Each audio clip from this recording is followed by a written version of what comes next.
காலை வணக்கம் ஆதித்யா தொலைக்காட்சி நேயர்களே. இன்றைய தினம் நட்சத்திர கணக்கு நிகழ்ச்சியில் மீண்டும் உங்களை அன்புடன் வரவேற்கிறோம். இன்றைய தினம் ஆங்கில மாதம் ஜனவரி 3ஆம் தேதி, தமிழ் மாதம் மார்கழி 18, வெள்ளிக்கிழமை, வளர்பிறை அஷ்டமி திதி, உத்திரட்டாதி நட்சத்திரம், பரியான் நாம யோகம் ஆகிய சுபதினத்தில் 10:30 கரணம் கூடிய சுபதினத்தில் உங்களுடைய 12 ராசிகள் மற்றும் 27 நட்சத்திர பலன்களை பார்ப்போம். மேஷராசி அஸ்வினி நட்சத்திரத்தை பொறுத்த வரைக்கும் திடீர் பண அதிர்ஷ்டம், திடீர் யோகம் உண்டாகும். மேஷராசி பரணி நட்சத்திரத்தை பொறுத்த வரைக்கும் வாகன போக்குவரத்தில் இன்று எச்சரிக்கையாகவும் மிகுந்த கவனமுடன் இருக்க வேண்டும். கிருத்திகை நட்சத்திரத்தை பொறுத்த வரைக்கும் தொழில் கூட்டாளிகளின் உதவி உங்களுக்கு நிச்சயமாக கிடைக்கும். ரிஷபராசி ரோஹிணி நட்சத்திரத்தை பொறுத்த வரைக்கும் எதிரிகளின் தொல்லைகள் இன்று உங்களுக்கு உண்டாகும். எனவே எதிரிகளிடத்து மிகவும் ஜாக்கிரதையாகவும் வார்த்தைகளை பார்த்து பேசவும். சக போட்டியாளர்கள் மூலமாக தொந்தரவுகள் எடுப்பதற்கான வாய்ப்புகள் உண்டு. ரிஷபராசி மிருகசீரிடம் பொறுத்தவரை பழைய கடன்கள் வசூலாகும். மிதுன ராசி மிருகசீரிடம் நட்சத்திரத்தை பொறுத்த வரைக்கும் இன்று உங்களுடைய பழைய பொருட்கள் வசூலாகும், திரும்ப கைக்கு வரும். திருவாதிரை நட்சத்திரத்தை பொறுத்த வரைக்கும் இன்று உங்களுக்கு தாய் தகப்பனருக்கு அல்லது உங்களுக்கு மருத்துவ செலவுகள் ஏற்படும். புனர்பூசம் நட்சத்திரத்தை பொறுத்த வரைக்கும் உல்லாச பயணங்கள் செல்வீர்கள். கடகராசி பூச நட்சத்திரத்தை பொறுத்த வரைக்கும் மனதில் ஒரு சஞ்சலம் உண்டாகும். கடகராசி ஆயில்ய நட்சத்திரத்தை பொறுத்த வரைக்கும் இன்று உங்களுக்கு கலைகளில் காரியங்களில் ஆர்வம் அதிகமாகி இன்று செய்கின்ற காரியங்கள் உங்களுக்கு புகழையும் பேரையும் எடுத்து தரும். சிம்மராசி மகம் நட்சத்திரத்தை பொறுத்த வரைக்கும் வாகன யோகம் இன்று உங்களுக்கு உண்டாகும். பூரம் நட்சத்திரத்தை பொறுத்த வரைக்கும் கல்வியில் மந்த நிலை உருவாகும். உத்திர நட்சத்திரத்தை பொறுத்த வரைக்கும் நண்பர்களின் உதவிகள் இன்று கிடைக்கும். கன்னியாராசி அஸ்த நட்சத்திரத்தை பொறுத்த வரைக்கும் தகவல் தொடர்பில் தடை உருவாகும். எனவே முக்கிய விஷயங்களை நீங்கள் இன்னொருவரிடம் கூற வேண்டாம், நேரடியாக நீங்களே கூறும் பொழுது அந்த கம்யூனிகேஷன் ப்ராப்ளத்தை நீங்கள் தவிர்க்கலாம். சித்திரை நட்சத்திரத்தை பொறுத்த வரைக்கும் பக்கத்து வீட்டுக்காரர்கள் உதவிகள் கிடைக்கும். துலாம் ராசி சுவாதி நட்சத்திரத்தை பொறுத்த வரைக்கும் குடும்பத்தாரிடம் விவாதம் தயவுசெய்து தவிர்க்க வேண்டும். விருச்சக ராசி விசாக நட்சத்திரத்தை பொறுத்த வரைக்கும் இன்று வங்கி சேமிப்பு அதிகரிக்கும். ஸோ இன்று உங்களுக்கு லாபம் நிறைந்த நாளாக இருக்கும். அனுச நட்சத்திரத்தை பொறுத்த வரைக்கும் மனநிலையில் ஒரு தடுமாற்றம் ஏற்படும். கேட்டை நட்சத்திரத்தை பொறுத்த வரைக்கும் ஆலய திருப்பணிகள் நீங்கள் செய்வீர்கள். தனுசு ராசி மூல நட்சத்திரத்தை பொறுத்த வரைக்கும் இன்று உங்களுக்கு லாபம் அதிகரிக்கும். பூராடம் நட்சத்திரத்தை பொறுத்த வரைக்கும் பெரியோர்களிடம் சண்டை சச்சரவுகள் இன்று தயவுசெய்து வேண்டாம். நீங்கள் சண்டையிட்டு பல பிரச்சனைகள் சந்திக்கிறதுக்கு வாய்ப்புகள் உண்டு. உத்திராட நட்சத்திரத்தை பொறுத்த வரைக்கும் எண்ணியவை யாவும் எளிதில் நிறைவேறும் இன்றைய நாள். மகர ராசி திருவோண நட்சத்திரத்தை பொறுத்த வரைக்கும் தொழில் போட்டியாளர்கள் இன்று உங்களுக்கு அதிகரிப்பார்கள். நீங்கள் செய்கின்ற தொழிலை அப்படியே டிட்டோ காப்பியடித்து உங்களுக்கு எதிராக போட்டியாக கடை துவங்கலாம் என்ற நாள் இருக்கும். எனவே போட்டியாளர்களிடம் எப்படி சரியான முறையில் அணுகுமுறை செய்து வெற்றியடைய வேண்டும். அவிட்டம் நட்சத்திரத்தை பொறுத்த வரைக்கும் வியாபார மேன்மையடையும். கும்பராசி சதய நட்சத்திரத்தை பொறுத்த வரைக்கும் அதிர்ஷ்டம் என்று உங்களுக்கு உங்கள் பக்கம் இருக்காது, உங்களுடைய ஆப்போசிட் பக்கம் போவதற்கான வாய்ப்புகள் உண்டு.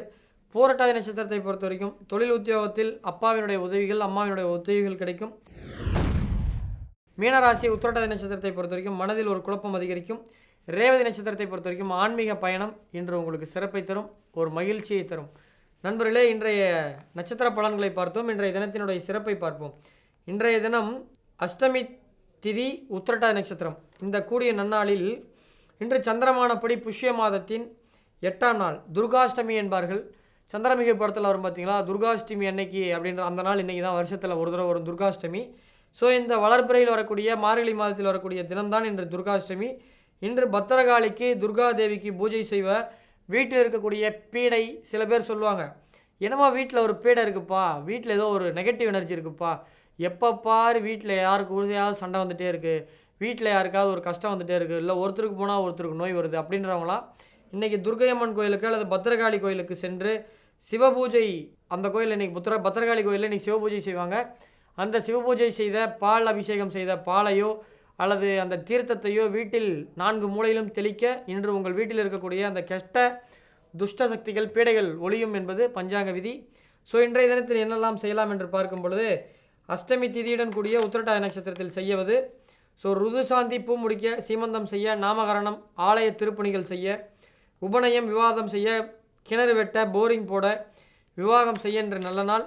அதே போல் அஷ்டமி திதியில் செய்யத்தக்க இன்று தானியம், வாஸ்து சிற்பம், கோபத்தினால் ஏற்படக்கூடிய பெண்கள் யாராவது பேசாமல் இருப்பாங்க, அவங்களாம் மீண்டும் பேசுவதற்கு நல்ல நாள்.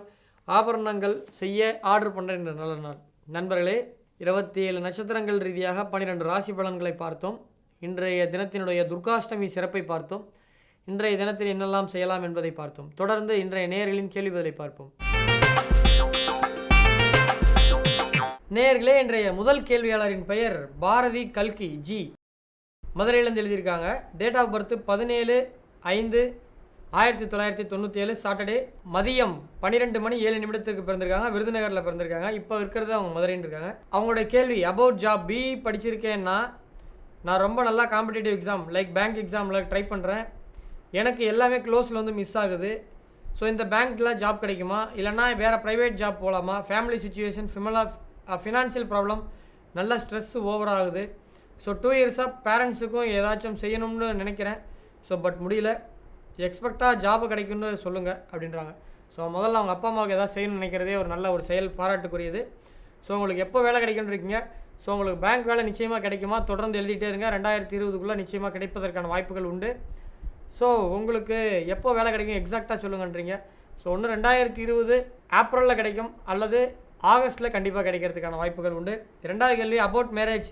இதுதான் என்னுடைய பேரண்ட்ஸுக்கு பெரிய கவலைன்னா ப்ளீஸ் ரிப்ளை பண்ணுங்க அண்ணா அப்படின்னு இருக்கீங்க. ஸோ உங்களுடைய ஜாதகத்தில் 7ல் வந்து குரு வந்து நீசமாக இருக்குது. ஸோ ஒரு நீச குரு 7ல் ஒரு கிரகம் இருக்கும்போது அவங்கள பார்த்து தான் கல்யாணம் பண்ணோம். ஸோ வீட்டருகில் இருக்க ஜோதிடரை இதை கொஞ்சம் பாருங்கள். இது ஒரு சின்ன ப்ராப்ளம் இருக்குது ஜாதகத்தில்.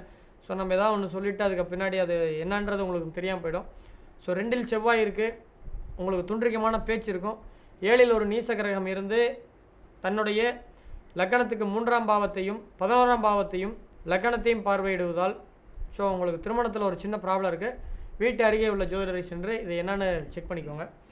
2வது கேள்வியாளரை பார்ப்போம். நேயர்களே, இன்றைய 2வது கேள்வியாளர் பெயர் ஐஎம் வந்தனா. நேம் சேஞ்ச் பண்ணியிருக்கேன். என் பேர் சொல்ல விரும்பலன்னு இருக்காங்க. எங்களுக்கு அதை பற்றி எந்த ஆட்சேபனையும் கிடையாது. Date of birth 12 March 1993. Time 12:43 PM Chennai. நான் வந்து கன்சல்டிங் இது பண்ணிகிட்ருக்கேன். ஸோ வந்து எனக்கு எப்போ கல்யாணம் ஆகும், ஹோரோஸ்கோப் படி எனக்கு ஏதாவது ஒரு ரீசன் காரணமாக தள்ளி போயிட்டே இருக்குது. எனக்கு வந்து எப்போ கல்யாணம் சரியாக ஆகும் அப்படின்ட்டு இருக்காங்க. அது இல்லாமல் அவங்களுடைய உட்பி டீட்டெயில்னு அனுப்பிச்சிருக்காங்க. விரும்புகிறவங்க எங்களுக்கு வந்து செட் ஆகுமா அப்படின்னு கேட்டிருக்காங்க. நம்ம ஏற்கனவே போன வாரம் சொன்னது போல் இது வந்து தனிநபர் ஜாதகத்துக்கு 2 கேள்விக்கு பதில் சொல்லுவோமே தவிர எந்த சூழ்நிலை காரணமும் திருமண பொருத்தம் அல்லது 2 கணவர்களோட ஜாதகத்தில் என்ன ப்ராப்ளம்ன்றது இதெல்லாம் சொல்கிறது சிரமம். ஸோ அதுக்கெலாம் வந்து நிறைய நேரம் எடுக்கும். அப்போ தான் நம்மளால் ஒரு துல்லியமான ஒரு முடிவுக்கு வர முடியும். இது வந்துங்க கத்தியில் நடக்கிற மாதிரி தான். கொஞ்சம் ஸ்லிப் ஆனாலும் வாழ்க்கை ஆபத்து. அதனால் இந்த திருமண பொருத்தத்துக்குலாம் மினிமம் 3 மணி நேரம் 4 மணி நேரம் ஸ்பெண்ட் பண்ணணும். ஸோ இந்த நிகழ்ச்சியில் கொடுக்கப்பட்ட 5 நிமிடத்தில் இதெல்லாம் பண்ண முடியாது. எனவே நீங்கள் தனிப்பட்ட முறையில் தொடர்பு கொள்ளுங்கள், அல்லது உங்கள் வீட்டு அருகில் உள்ள ஜோதிடரை சென்று அணுகுங்கள். நம்ம மீண்டும் நாளை காலை 8 மணிக்கு இதே நேரம் இதே நிகழ்ச்சியில் சந்திக்கும் வரை உங்களிடமிருந்து விடைபெறுவது உங்கள் அன்பு நண்பன் சேலம் பாலாஜி ஹாசன். மீண்டும் காலை சந்திப்போம். வணக்கம் நேயர்களே.